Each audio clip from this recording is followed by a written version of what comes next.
Bonjour à vous tous et à vous toutes. Mon nom est Stéphanie Lévesque et je suis la présidente de l'Association de hockey féminin du Richelieu. Alors, tout récemment, lors de l'Assemblée générale annuelle 2023 de Hockey Québec, des changements à la réglementation du hockey féminin, plus précisément la classification des équipes, ont été adoptés. Ces changements concernent les divisions M11, M13 et M15 féminins. On a donc pensé que ce serait intéressant pour vous d'en apprendre plus sur le sujet. Donc, dans cette capsule, je vais vous présenter les changements pour la division M13 et M15. Et il y a une autre capsule pour la division M11. Débutons avec un tableau que vous connaissez sûrement déjà, des logos d'équipe que vous avez l'habitude de voir. Le tableau représente la classification, donc les catégories, de M7 à junior dans notre région. Alors, si on s'attarde plus précisément au M13 et au M15, ce qu'on voit, c'est qu'il y a maintenant 4 classes, donc 4 catégories différentes pour le M13 et pour le M15. La nouveauté, c'est qu'on y retrouve maintenant la classe B. Je vais partager avec vous nos prévisions, mais sachez que les prévisions dépendent évidemment du nombre d'inscriptions. Alors, ça peut varier. L'idée ici, c'est surtout de vous expliquer les principes qu'on applique. Alors, premièrement, pour le 3A, le niveau élite féminin, il n'y a pas de changement, c'est-à-dire qu'il y a une seule équipe par région dans chaque division. Donc, pour la région du Richelieu, une équipe M13, M15 et M18 3A. Pour la saison 2023-2024, selon nos prévisions, pour les autres catégories, on aurait 2 équipes M13 2A dans notre région, donc 2 équipes remparts. Le reste des joueuses M13 vont être répartis dans des équipes simples lettres récréatifs.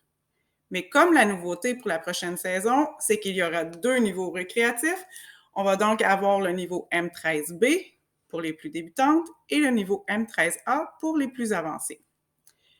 Pour le M15, ça va être sensiblement la même chose. Par contre, en termes de prévision, on s'attend à avoir une seule équipe M15-2A. Le reste des joueuses vont être réparties dans des équipes M15B pour les plus débutantes et M15A pour les plus avancées.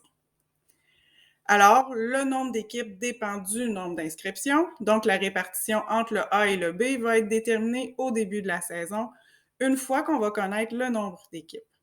À ce moment-là, on va se référer au tableau de classification de la réglementation de Hockey Québec.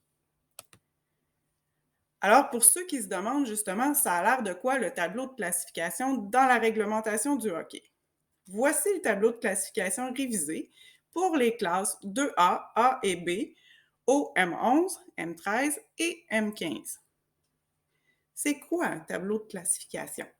Eh bien, c'est tout simplement un article de la réglementation qui spécifie combien d'équipes de chaque classe, chaque catégorie, on doit faire en fonction du nombre total d'équipes.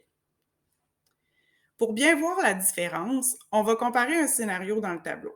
Disons qu'on prend une association qui avait 6 équipes au total l'an dernier. Elle aurait dû faire, l'an dernier, 2 équipes 2A et 4 équipes A.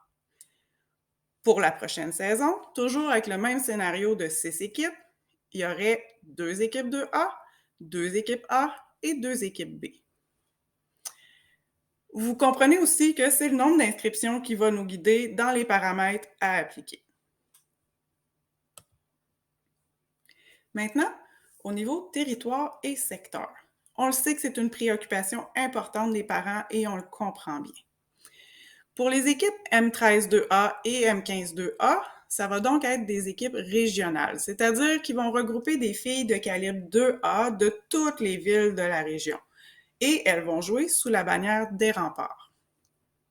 Pour les équipes récréatives, donc le A et le B, on va appliquer le même principe que les saisons précédentes pour les équipes récréatives, c'est-à-dire qu'on regroupe les filles de villes avoisinantes pour faire nos équipes. Ce qui veut dire que cette année, on ajoute le facteur calibre au facteur proximité des villes. Vous comprendrez qu'on ne peut pas confirmer dès maintenant les villes qui vont être regroupées parce que ça dépend du nombre d'inscriptions et ça dépend aussi du calibre des joueuses dans chaque secteur. J'en profite pour faire un petit rappel sur ce que ça veut dire une équipe de secteur. Ça veut dire une équipe qui fait ses matchs locaux et ses pratiques dans les arénas du secteur des joueuses de l'équipe. En fonction du nombre d'équipes, les secteurs peuvent donc être plus ou moins grands. Les équipes M13 et M15 récréatifs vont jouer dans la LIHF, la Ligue interrégionale de hockey féminin, comme les années précédentes. Et selon le nombre d'équipes dans notre région, on va pouvoir jouer une portion des matchs visiteurs contre les autres équipes de notre région et on visitera les autres régions pour les autres matchs.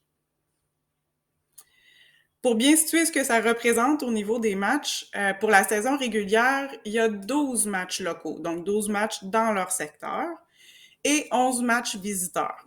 Sur les 11 matchs visiteurs, une partie de ces matchs vont être contre les autres équipes de notre région et les quelques matchs restants contre des équipes à l'extérieur de la région. Tout le reste va être très semblable. Je pense entre autres aux tournois. Donc, les tournois, habituellement, un local, un extérieur, ça reste la même chose. Les championnats régionaux, évidemment, ça va se dérouler dans un aréna de notre région. Alors, j'espère que cette petite capsule va vous avoir permis de mieux comprendre les changements qui vont être mis en place pour la saison 2023-2024. Évidemment, c'est tout nouveau pour nous, l'ajout de cette nouvelle classe. Donc, notre équipe de bénévoles est déjà à réfléchir aux paramètres d'organisation et de planification, entre autres pour les camps de sélection. Donc, on va vous transmettre l'information dès que les choses vont être un peu plus précises de notre côté.